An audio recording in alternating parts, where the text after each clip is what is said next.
Deus tem planos para cumprir em nossas vidas.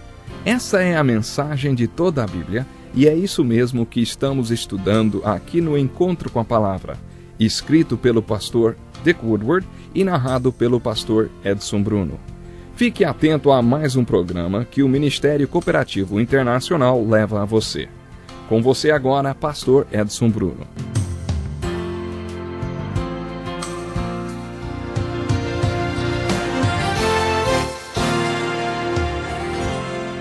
Seja bem-vindo ao nosso Encontro com a Palavra de hoje. É hora de retomarmos o estudo versículo por versículo do Evangelho de João. Pegue sua Bíblia e abra no capítulo 5. Hoje estudaremos a partir do versículo 17. Mas antes de iniciarmos, vamos recapitular algumas coisas que vimos em programas anteriores. O capítulo 5 de João inicia uma nova sessão dentro desse Evangelho. É nesse capítulo que começa uma discussão acirrada entre Jesus e os líderes religiosos. Essa discussão começa no capítulo 5 e vai até o capítulo 8, apesar de sofrer algumas interrupções e mudanças de cenários. Nestes capítulos podemos observar que Jesus declara para os líderes religiosos quem ele é, o que ele é e por que ele veio ao mundo. Como já destaquei, no final deste diálogo, no final do capítulo 8, alguns creram em Jesus e alguns outros tentaram apedrejá-lo. Esta foi uma escolha que Jesus deu a eles e que também dá a nós. Você está lembrado da lição de casa que eu passei? Pedi que você anotasse as declarações que Jesus fez a respeito dele mesmo nesses 4 capítulos. Eu desafiei a examinar todas as declarações de Jesus a respeito dele mesmo, sobre quem e o que ele é e por que ele veio ao mundo, e então decidir se você vai escolher fazer dele o Senhor da sua vida ou se vai ignorar tudo isto. C.S. Lewis diz que podemos fazer a seguinte escolha: podemos chamar Jesus de Senhor, ou podemos dizer que ele é um mentiroso e o maior impostor que o mundo já conheceu, ou podemos dizer que ele é um tipo lunático. Você fez essa lição de casa? Preparou esta lista das declarações que Jesus fez a respeito dele mesmo? Se ainda não fez, faça e decida o que Jesus será para você. Nos 16 primeiros versículos do capítulo 5, temos o relato de uma cura. É uma história muito bonita. Vou revisar essa história para aqueles que perderam essa aula. Havia uma grande multidão de fracos e doentes amontoados próximos às 5 portas que rodeavam um poço. O poço chamado Betesda, ou o tanque de Betesda. Quando Jesus se aproximou do templo, não pôde simplesmente ignorar toda aquela multidão de necessitados e começou a caminhar entre eles até que encontrou o mais debilitado de todos. Ele curou esse homem, talvez porque, na verdade, ele já tivesse perdido as esperanças de ser curado ali no tanque de Betesda. Havia uma superstição que dizia que o primeiro que mergulhasse nas águas deste tanque, depois que elas tivessem sido agitadas por um anjo, seria curado. Falamos sobre esta multidão de fracos e doentes ser uma figura da Igreja de Jesus Cristo hoje, na grande maioria. É a Igreja hoje, feita de fracos, doentes. E você faz parte desta Igreja? Console-se em saber que, no Apocalipse, Jesus aparece no meio da sua igreja. Jesus é aquele que caminha entre a multidão de fracos e doentes. Aqueles que professam ser a igreja de Jesus. E olha, ele procura pelo mais fraco de todos. Foi isso que Jesus fez. Talvez Jesus esteja procurando por você, não é? Pode ser que, quando encontrá-lo, ele faça a você a mesma pergunta que fez para aquele homem lá no tanque de Betesda, o homem que foi curado. Jesus perguntou: você quer ser curado? É como se Jesus perguntasse hoje para algumas pessoas: você quer ser uma pessoa plena ou vai se contentar com esta vidinha medíocre que está levando, vivendo apenas um fragmento do que seria uma vida com Cristo? O que aprendemos com o homem do tanque de Betesda é: desista do tanque de Betesda, que não cura ninguém, nem traz solução nenhuma para o seu problema, e volte-se para Cristo, que é o único que pode verdadeiramente fazê-lo pleno e completo. Venha para Jesus como você está, com toda a sua fraqueza, porque Ele o convida para vir do jeito que você está. A promessa que milhões têm experimentado é que, se você vier a Ele da forma como está, reconhecendo que Ele é o Cordeiro de Deus, você não será mais o mesmo. Como o apóstolo Paulo afirmou, você pode descobrir que a sua fraqueza é uma oportunidade para que Jesus mostre a força dele, porque a força dele se aperfeiçoa na sua fraqueza. Ele pode fazer de você uma pessoa completa e plena. E aí, como o homem do tanque de Betesda, você pode se tornar uma peça estratégica para o reino de Deus. Seja um daqueles argumentos irrefutáveis de Cristo para o mundo de hoje. A pessoa feita plena por Jesus é um dos seus testemunhos mais fortes para o mundo.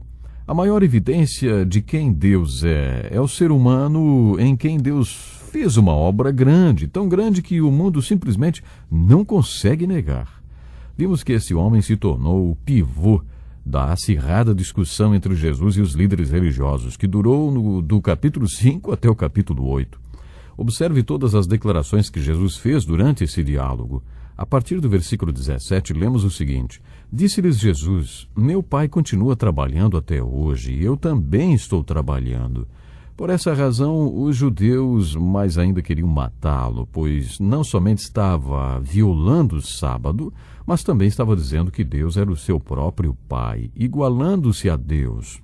Observe um fato especial nestes 4 capítulos. Os líderes religiosos não tinham dúvidas sobre o que Jesus estava alegando ser. Jesus declarou explicitamente que era Deus. No princípio, era aquele que é a palavra. Ele estava com Deus e era Deus. João declarou no primeiro versículo deste evangelho. Em todo o evangelho de João, lemos declarações de Jesus afirmando que é Deus. Não há dúvidas de que os judeus engajados nessa discussão com Jesus sabiam exatamente quem e o que Jesus alegava ser e por que estava nesse mundo.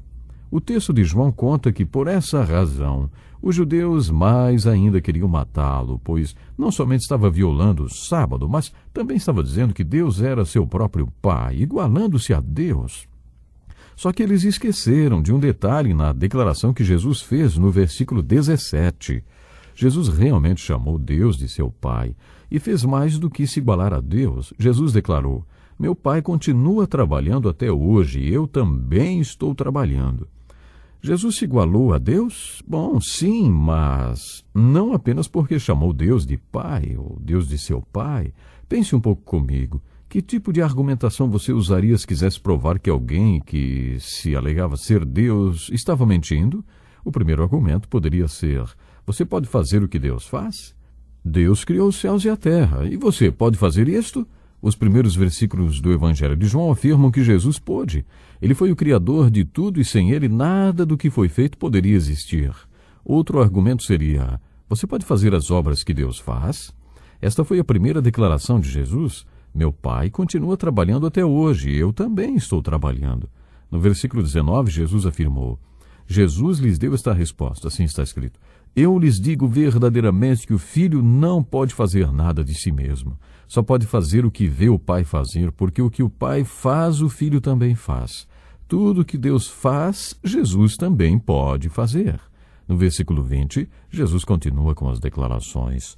Pois o Pai ama o Filho e lhe mostra tudo o que faz. Sim, para a admiração de vocês, ele lhe mostrará obras ainda maiores do que estas. No versículo 21, Jesus começa a ser mais específico a respeito de sua obra. Pois, da mesma forma que o Pai ressuscita os mortos e lhes dá vida, o Filho também dá vida a quem ele quer. Uma das maiores provas do poder de Deus é a ressurreição. O apóstolo Paulo mostrou sua fascinação por isto e sempre enfatizava o poder de ressurreição de Jesus como uma das maiores expressões do poder de Deus. No versículo 21, Jesus também enfocou a ressurreição como base para a sua declaração. É Deus quem ressuscita os mortos e dá ao Filho poder para dar a vida a quem ele quiser. No versículo 20, Jesus afirmou: O Pai ama o Filho e lhe mostra tudo o que faz. Sim, para a admiração de vocês, ele lhe mostrará obras ainda maiores do que estas. No capítulo 11, lemos que Jesus ressuscitou um homem chamado Lázaro, provando o que ele afirmou no versículo 21 do capítulo 5. Nos versículos 22 e 23, Jesus declara assim: Além disso, o Pai a ninguém julga, mas confiou todo o julgamento ao Filho para que todos honrem o Filho como honram o Pai. Aquele que não honra o Filho também não honra o Pai que o enviou. Esta é uma declaração e tanto. Você acredita que Jesus era Deus? Como acabamos de demonstrar, é impossível ler essas declarações de Jesus sobre ele mesmo, sem concluir que o próprio Jesus Cristo alegou que era e que é Deus. Teologicamente, é vital que você creia na deidade de Jesus Cristo, porque se ele não fosse Deus ao morrer na cruz, você e eu estaríamos perdidos. Se ele não fosse Deus quando morreu por nossos pecados, então ele precisaria de um Salvador para morrer pelos pecados dele. Foi por causa de quem ele era que a morte de Jesus na cruz foi a base de salvação para um mundo cheio de pecadores. É de vital importância para todos nós que confessemos que Jesus é o nosso Salvador, Senhor e Deus. Foi por isso que o Espírito Santo inspirou o apóstolo João a dedicar 4 capítulos inteiros do Evangelho para anunciar a verdade que Jesus, nosso Salvador, era e continua a ser o nosso Deus.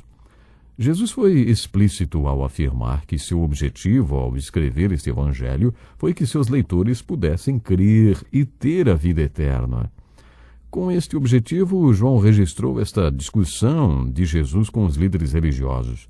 Ele queria que você e eu fizéssemos a mesma confissão de fé registrada no capítulo 20, quando o apóstolo Tomé afirmou: Senhor meu e Deus meu. Como constataremos nos próximos programas, existem muitas outras verdades nos capítulos 5, 6 e 7 e 8 também deste Evangelho. Mas agora quero parar um pouco e desafiá-lo com esta pergunta. Preste atenção. Você acredita que nosso Salvador Jesus Cristo é Deus e deve ser nosso Senhor e Salvador? Se você confia em Jesus como seu Salvador, mais ainda, não o coroou como Senhor da sua vida, então faça isso agora. Diga a Jesus que você quer que Ele seja o Senhor da sua vida e que, a partir desse momento, você entrega o controle da sua vida para Ele. Você pode fazer isso como o apóstolo Paulo fez. Diga simplesmente: Senhor, o que o Senhor quer que eu faça com o resto da minha vida? Isso significa que você estaria se entregando totalmente para o Senhor Jesus.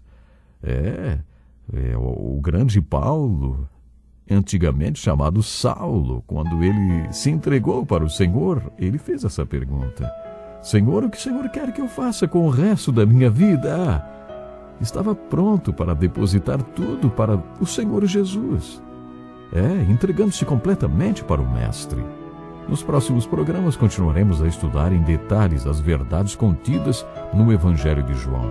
Para mim vai ser uma alegria muito grande poder contar com você no próximo encontro com a Palavra. Portanto, se programe e vamos continuar estudando a Palavra de Deus. Deus lhe abençoe. Até lá.